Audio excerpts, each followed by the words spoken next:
Friends, మనం ఎంతో గారాబంగా పెంచుకుంటున్న dragon fruit plant చూడండి ఎలాగైపోయిందో. మొన్న వర్షాలు పడేసరికి అది కార్నర్ లో ఉంది, చూసుకోలేదు. కాన్స్టెంట్ గా నైట్ అంతా వర్షం పడేసరికి అదంతా వాటర్ ఫిల్ అయిపోయినట్టుంది, రూట్ రాట్ అయినట్టుంది. కొమ్మలన్నీ చూడండి ఎన్ని కొమ్మలు ఉండేవో.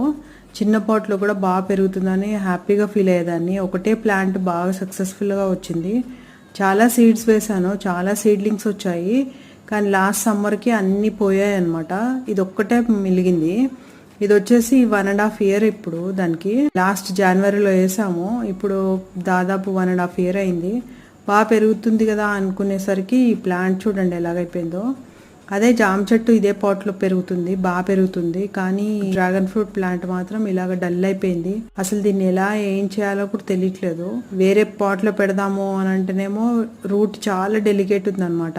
ఇంకా ఏదైనా రెమెడీస్ ఉంటే చెప్పండి ఫ్రెండ్స్ మీరు.